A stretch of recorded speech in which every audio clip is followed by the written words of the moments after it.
our wonderful, incredible author of this great book, which if you haven't read Just Mercy, it's really remarkable. It's Bryan Stevenson's book is on the bestseller list, and it's I could not put it down. I want to thank everybody here today because we've had an extraordinarily powerful and moving afternoon.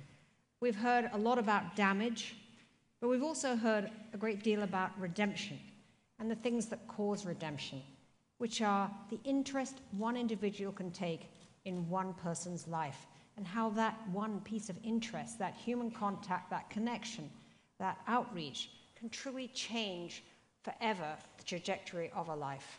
We've heard it from so often today. It was remarkable. It was like a refrain, that outreach, that one person who could make that difference. And we heard so much about education, and we heard so much about parenting. Those were the two things that came back again and again for what actually could save and redeem a life and a community.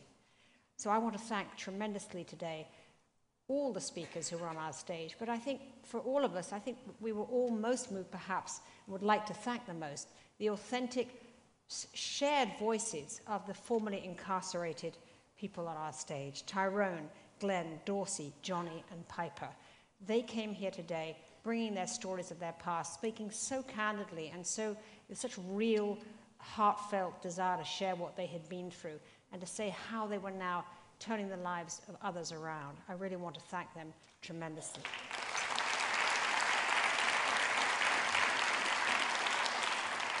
And I want to thank, of course, the people and organizations that came together to help us do this afternoon's programming. Thank you to our co-presenter, John Jay College of Criminal Justice, our sponsors, Credit Suisse. Again, how fantastic that a Swiss bank got behind this program today. Give a hand, Credit Suisse. And most of all to Pamela Thomas Graham, who took the bold decision to do it. The Ford Foundation.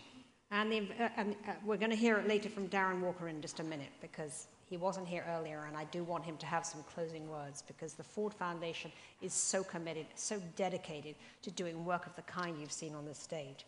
Thank you to the Investigation Discovery Network and our partners, the Marshall Project, the Just Leadership USA organization, and Vice News, who live streamed the event today. Thanks to everybody watching us at Vice's live feed. It's been very, very good to have you with us. And thank you to Hill Harper, who in addition to being on CSI, is the author of the book Letters to an Incarcerated Brother. He came all the way, got on a plane from LA when we called him Thursday to do the opening of the program today. Thank you also to our top-notch moderators who gave up their time to be here today. I thought the moderation was so great, so crisp, and so smart. Thank you to my distinguished co-hosts, to Neil Barsky, to Harry Belafonte, Piper Kerman, Bryan Stevenson, Pamela Thomas Graham, Jeffrey Toobin, Jeremy Travis, and Darren Walker. And before we end today, I thought it would be, we all thought it would be a great idea to ask two of our distinguished co-hosts to leave us all with a thought and a message before we go home tonight. And therefore, I'm going to turn it over to Bryan Stevenson now and to Darren Walker to give you some thoughts about what we should think about when we leave the first American Justice Summit. Thank you.